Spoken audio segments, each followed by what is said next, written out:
ఎక్కిచ్చేసారమ్మా కాలు మొత్తం అయిపోయింది. ఎక్కితే పుచ్చకాల బయటకు వచ్చింది. అసలు ఆయన ఎందుకు కూర్చుంటారండి? అంత పాస్టర్ గారు ఉండి ఇక్కడ ఎందుకు కూర్చుంటారు ఆయన? అసలు అలా అది కరెక్ట్ కదండి, ఫేక్ ఇదంతా. చెప్పండి సార్, చెప్పండి చెప్పండి. కూర్చొని దేనికి పడిపోయాడు కాబట్టి కూర్చోబెట్టారు, పంపించారు. ఆయన ప్రవీణ్ అన్నయ్య గారు అలా ఉండరండి, ఆయన కట్అవుట్ అలా ఉండదు. పడుకున్నప్పుడు కూడా హెల్మెట్ పెట్టుకుని పడుకున్నాడంట. అంటే పోలీస్ ఆయన చెప్పాడు కదా, హెల్మెట్ మాస్క్ అసలు తీయడం లేదు కదా, సోషల్ మీడియాలోకి అసలు రావట్లే. హెల్మెట్ పెట్టున్నారు అలాగే అలాగే ఫోటో చూడు. మాత్రం గుర్తుపట్టా ఫేస్ అంటే ఫేస్ గుర్తుపట్టలేదా నువ్వు? మాస్క్ తీసాడు, హెల్మెట్ తీయలేదు. మొహం కడుక్కున్నప్పుడు తీస్తాడుగా.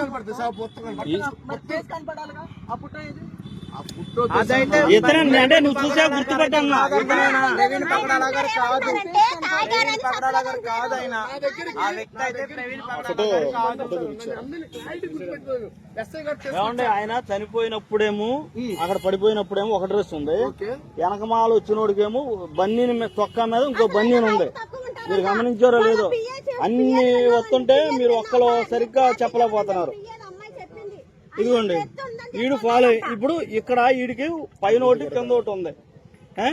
పైన ఆయన చనిపోయినప్పుడు ఒకటే టీ షర్ట్ ఉంది. అలా ఫేక్ చేసి బార్ షాపులు అన్ని చూపిస్తుంది ఈయన్నే అన్నమాట. ఉన్నారు ఇక్కడ ఎస్ఐ గారు. అంటే హెల్మెట్ తీసుకొచ్చిన తర్వాత ఇక్కడ నుంచి ఇద్దరు కలిసి వచ్చారు. పక్క నుంచి ఫ్రెండ్స్ వస్తారు చూసావా, అలాగే వచ్చారు. ఏ బాబు టీ అన్నారు. అప్పుడు డబ్బులు కస్టమర్ అయితే నేను డబ్బులు అడుగుతాను. ఎస్ఐ గారు వచ్చారు కాబట్టి నేను డబ్బులు అడగలేదు, నీళ్ళకి కూడా డబ్బులు అడగలేదు. తర్వాత ఇక్కడికి వచ్చిన తర్వాత పిలిచాడు మళ్ళీ. పిలిచి నేను దారం ఉందంటే దారం తీసుకువచ్చా. బుల్లెట్ బండికి ఊడింది, నేను దిగిచ్చాను, దారం కట్టాను. బుల్లెట్ బండికి ఉంటుంది ఆల్రెడీ దారం, ఒకవేళ కట్టి బిల్లు కట్టి. ఆయన ఫోర్స్ హెల్మెట్ తీయడం అప్పుడు చూసావా? హెల్మెట్ అసలు తీయలేదు, మాస్క్ మాత్రమే తీశాడు. మాస్క్ ఫోటో ఇలా కూర్చున్నాడు, ఇలాగే కూర్చుని బుల్లెట్ బండి ఎక్కడ ఉంది ఫోటో చూపించు ఒకసారి. మాస్క్ తీసినప్పుడు ఆ ఫోటో గుర్తుపడతావా నువ్వు? అంతమంది కస్టమర్లు వస్తా ఉంటారు. నేను సరే sir, okay okay okay okay. వాస్తవం అయితే ఈ పరిదాపులో మొత్తం కూడా ఈ 3 గంటలు అని చెప్తున్న టైంలో ఎక్కడా కూడా హెల్మెట్ మాస్క్ తీసినట్టు ఎంతవరకు ఆధారం దొరకలేదు. ఎక్కడికి వెళ్ళినా సరే హెల్మెట్ మాస్క్ అన్న పక్క ప్రీ ప్లాన్ అన్న. హెల్మెట్ మాస్క్ ని బాగా కవర్ చేశారు. ఒక నిమిషం అలా ఉంటుంది హెల్మెట్, హెల్మెట్ ఓపెన్ చేసి పెట్టుకున్నదేమో జావా, ఇక్కడేమో వేరేది పెట్టుకున్నారు. ఎగ్జాంపుల్ జాగ్రత్త పడ్డారు. ఆయనకి వెళ్ళాలనుకుంటే ఇక్కడ కేవాట్ లో ఉంది, కేవాట్ లో వెళ్ళిపోతాడు. ఆయనకు ఉన్నంత స్థితి 15 మంది ఉన్నారు. నేను 2000 తమ్ముడు ఎవరన్నా కనుక వస్తే పక్కా చెప్పు, ఆయన ఏమి డ్రింక్ చేయలేదు, పక్కా చెప్పు.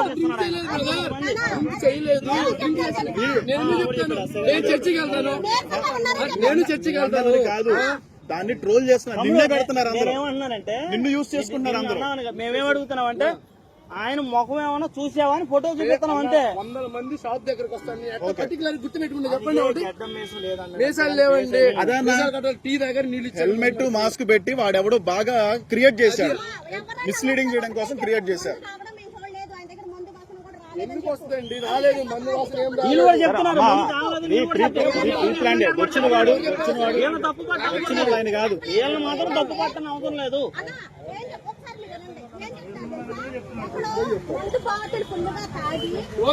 చేసేవాళ్ళు చేస్తూనే ఉంటారు, ఏం చేస్తారు? అదేలే, వచ్చిన వాడు ఆయన కాదు, ఆయన లాగా డ్రామా చేశాడు, స్కిట్ వేశాడు. పోలీసు వాళ్ళకి ఇవ్వకుండా వాడంతా వాడే క్రియేట్ చేశాడు. అది ఒరిజినల్ కాదు కూడా చూడకుండా. ఇదిగో వీళ్ళు గాని ఎస్ఐ గారు గాని ఏం తప్పు చెప్పలా, నీరసంగానే ఉన్నారని చెప్పాడు.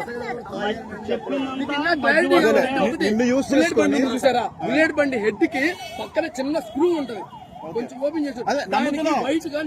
నువ్వు చెప్పిందంతా కరెక్టే, నువ్వు చెప్పిందంతా కరెక్టే. కాకపోతే ఏంటంటే ఇక్కడ ఏం జరుగుతుందంటే నిన్ను యూజ్ చేసుకొని ఒక తాగుబోతు డ్రైవింగ్ చేసినట్టు క్రియేట్ చేస్తాను. నిన్ను యూజ్ చేసుకుంటాడేమో కానీ యూట్యూబ్ కాదండి, యూట్యూబ్ కాదండి, తాగలేదు. అదేలే పాస్ గారు కాదు, ఉండరు. ఆయన దుస్తులు ధరించుకుని వేరే వాళ్ళు వచ్చారు, ఆయన లాగా క్రియేట్ చేశారు, ఆయన లాగా క్రియేట్ చేశారు. అది పాస్టర్ గారు అయితే కాదు.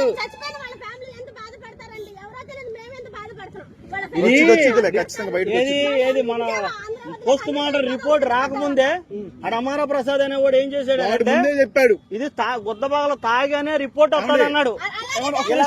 అన్నప్పుడు ఎవరన్నా ఒక్క నిమిషం, ఏ క్రిస్టియన్ అయినా సరే ఇలాగ ఎలా వచ్చింది? యేసు ప్రభు నమ్ముకుంటే మందు మానేస్తారు, అవునా కదా? యేసు ప్రభు నమ్ముకుంటే మందు మానేస్తారు. కానీ ఒక సేవకుడు ఇంకా ఎలా ఉంటాడు, ఇంకా పర్ఫెక్ట్ కూడా. కానీ ఒక తాగుబోతులాగా క్రియేట్ చేయడం కోసం అమరా ప్రసాద్ అనేవాడు ముందు చెప్పాడు ఈ డైలాగు. అంటే ప్రీ ప్లాన్ గా ఆల్రెడీ ఒక తాగుబోతులా క్రియేట్ చేయడం కోసం ప్లాన్ వేశారు. ఇప్పుడు ఆయన చేశాడని చెప్పడం వల్ల, ఇప్పుడు అమరా ప్రసాద్ చేశాడని చెప్పడం వల్ల, కానీ ప్రీ ప్లాన్ గా చేశాడు. వాళ్ళ దగ్గరికి వెళ్ళి సరైనట్టు నిండు తీసుకోవట్లా.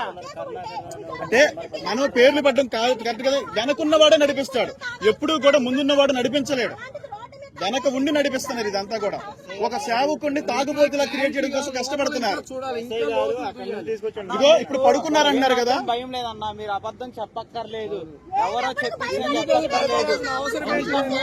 ఒక నిజం అనేది బయటకు వచ్చింది. మనం ఎలాంటి సమాజంలో ఉన్నా ఈ రోజు, ఇలాంటి సమాజంలో మన బ్రతికేది. ఎక్కడ వరకు ఉంటాడా? ఎక్కడ వరకు ఉంటాడు? ఆయన కాదు అసలు, ఆయన కాదు. ఆయన పర్సనాలిటీ కూడా అంత ఉండదు, ఆయన అలా ఉండరు. సరే, ఎవరైనా కనుక మళ్ళీ కనుక అడిగితే మాత్రం పక్క క్లియర్ చెప్పేసి, హెల్మెట్ మాస్క్ తీయకుండానే మేము చూసామని చెప్పేసి. అంటే ఏమనుకున్నారంటే సీసీ కెమెరాలో ఎక్కడ కూడా పడకుండా చాలా జాగ్రత్త పడ్డారు. ఆ పడుకున్న వాళ్ళు ఎవరైనా చూస్తే ఒకసారి ఆ స్టాండ్ ఆటో వాళ్ళు ఎవరైనా చూసారా? ఆయన దిగిన ఫోటో 7 సంవత్సరాలు కదా ఆయన. అవును, ఆయనకి మనకి ఎంత డిఫరెన్స్ ఉందో చెప్పు. పొట్టోడు అని అంటున్నా నువ్వు, నేను ఒకటే అవుతున్నా, ఇంచుమే 5.5 ఉంటావు నువ్వు. మరి నీకైనా పొట్టోడు అలా ఉన్నాడని చెప్తున్నావు. అదే అర్థమైంది కదా. వాడెవడో డ్రామా గాడు, ఇది కావాలనే వాడు అమారా ప్రసాద్ గారు వీళ్ళందరూ కుట్ర ఉంటుందని మా అభిప్రాయం. అది సరే, వెనకుండే ఎవడో నడిపిస్తున్నాడు, పైన కాదు కానీ వెనకుండే నడిపిస్తున్నాడు.